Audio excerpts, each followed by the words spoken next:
as I'm sure a lot of countries were still really under oppression.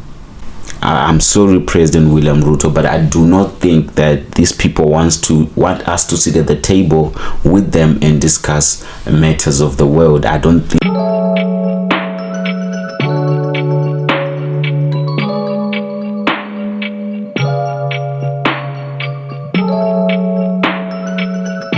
What's up, new fam? It's your boy Mash. We're back here again with another episode. Your fam, it's the bro show. You know what it is. Today we're having kind of a unique episode. You know what I'm saying? We ain't gonna be doing no weekly scoop or no main course. We're just gonna go. I guess this is just the main course. Well, let's go straight to the chase, bro. On the 22nd and the 23rd of June, there was a new global financing pact summit in Paris, where we had many government dignitaries or let's just say presidents were gathering in Paris and discussing this new global financing pact. Well, as it is, bro, you care about Africa, I care about Africa. Let's just hear what they were talking about. So, well, firstly, what is the global effect, or this what is this summit? What does it aim to do? Well, its purpose is basically to address financing needs of sustainable development and climate action. Okay, so basically they're focusing on funding from various sources, public and private, to support the initiatives that promote economic growth and environmental sustainability. I hope I made sense. So yeah, the presidents that caught my eyes, or the speeches that caught my eyes, was one by William Ruto, the president of Kenya. President William Ruto. Yes, sir. Well, these are our leaders. Let's hear what they had to say, and hope we learn. I think I will join those who are standing. I don't know the criteria, but let me join. Thank you very much, and let me appreciate. I like this man. I like his swag, man. I like, hey, shout out to Kenyan people. You all like your president or what? I like how he just his swag. Let me stay. I don't know the criteria. Okay, say I see you. Let's go. I appreciate my brother Macron for putting this how dare you summit together. Our expectations of this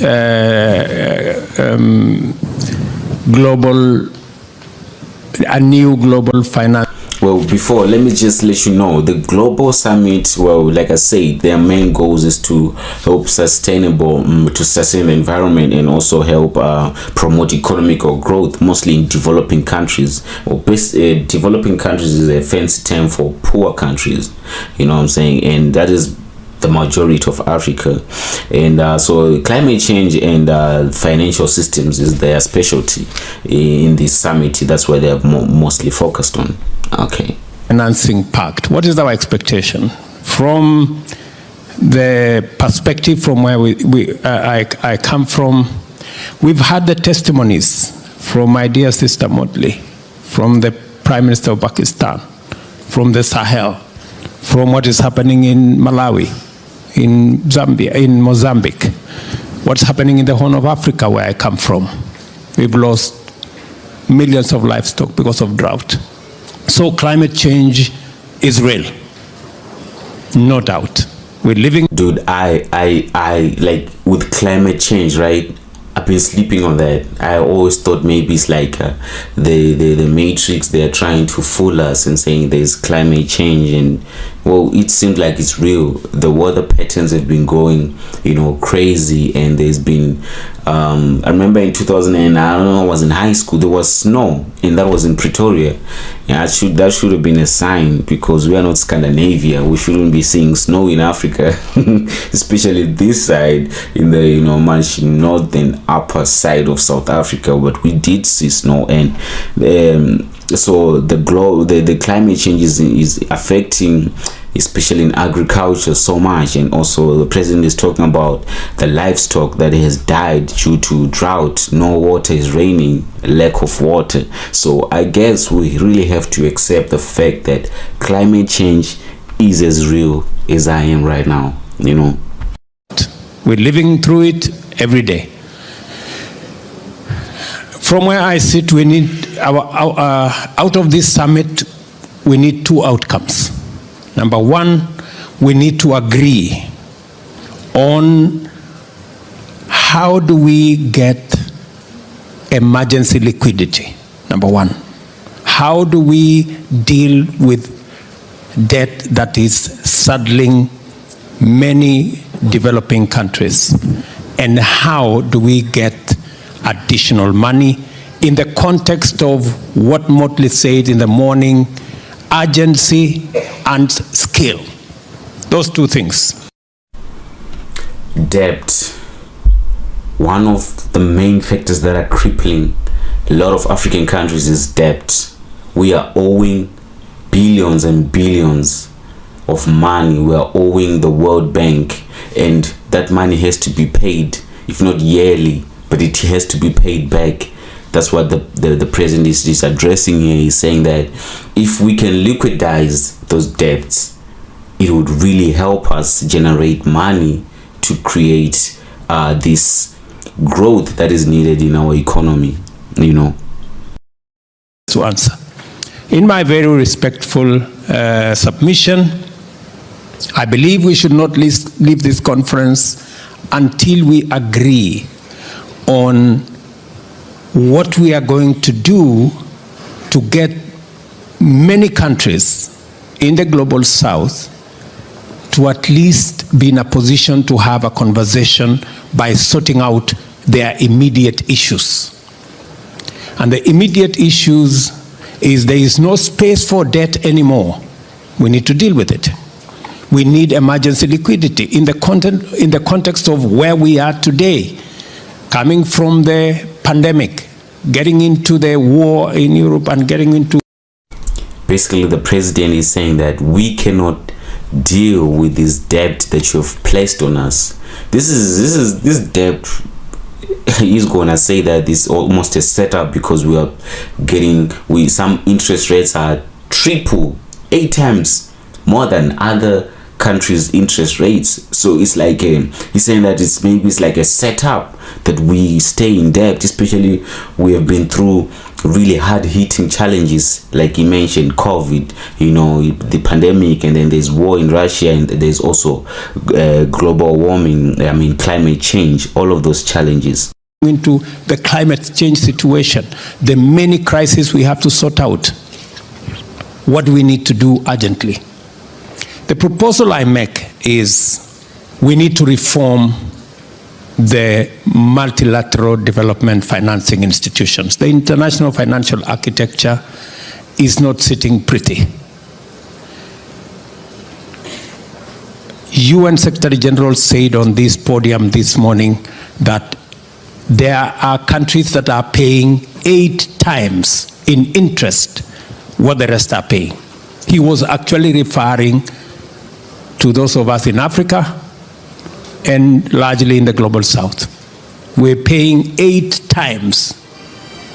And that is why our being in debt is not by default. We were set up by the system to be in debt. If you are paying 8 times, the chances of you being saddled with debt are 8 times higher than the next person. You see that debt is crippling us. So the president has a plan. He has a plan. He has a solution to this, to help us deal with the debt and also, you know, promote our economic growth and address the environmental challenges. Let's hear what he says about those. 10 years or 15 years grace period and make the debt a 50-year loan. And we stop paying, we start with not paying the money we are supposed to pay next year, and they give us 10 years. What will happen is immediately the resources that we were supposed to pay for debt servicing become available to us to sort out the immediate issues. I'll give you an example. In Kenya, we are paying $5 billion every year to service our debts. If we got an opportunity not to pay the $5 billion, $5 billion per year going to our colonizers. I love white people, by the way.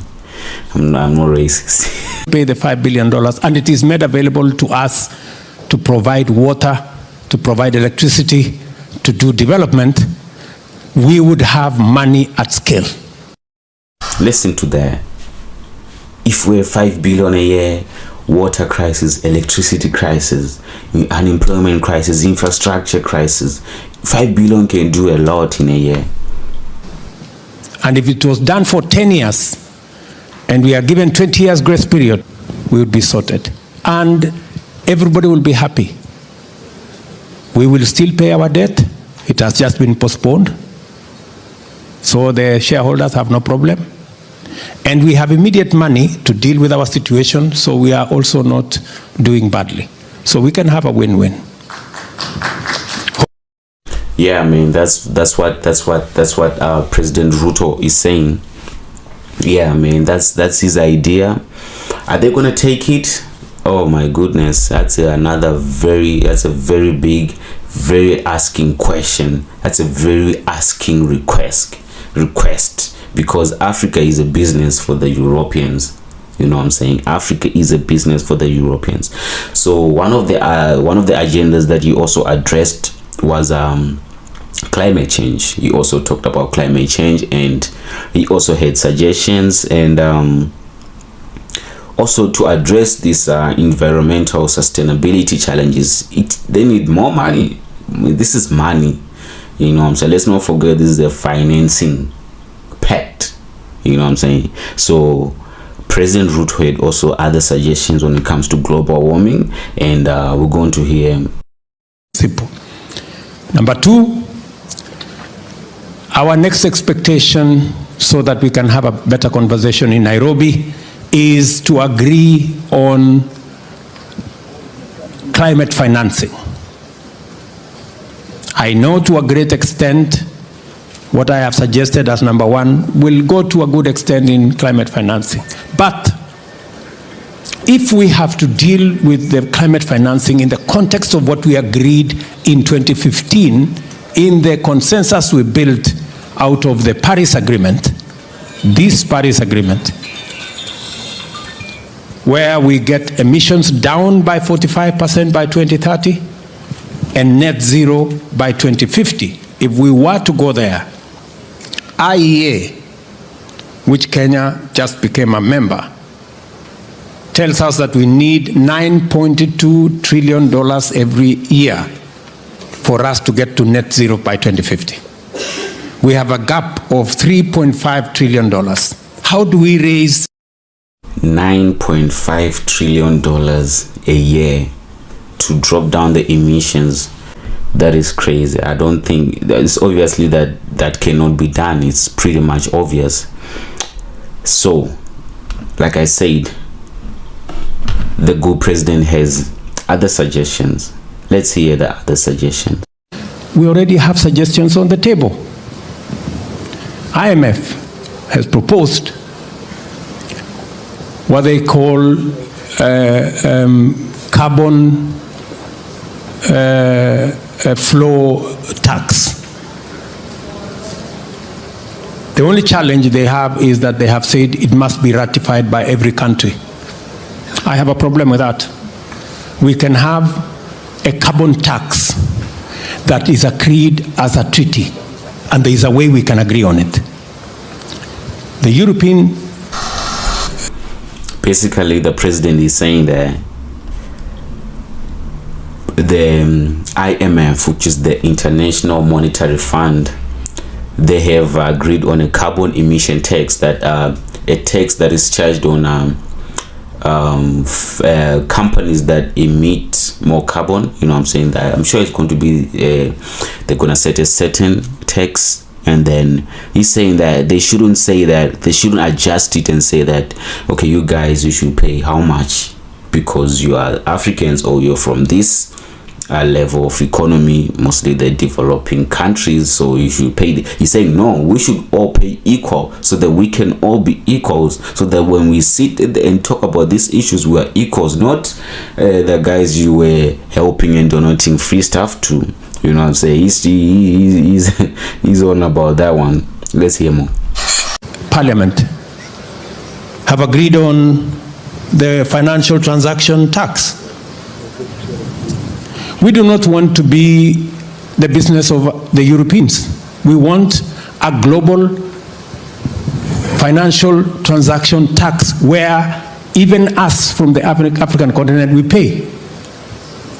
We want to pay. We do not want others to pay for us.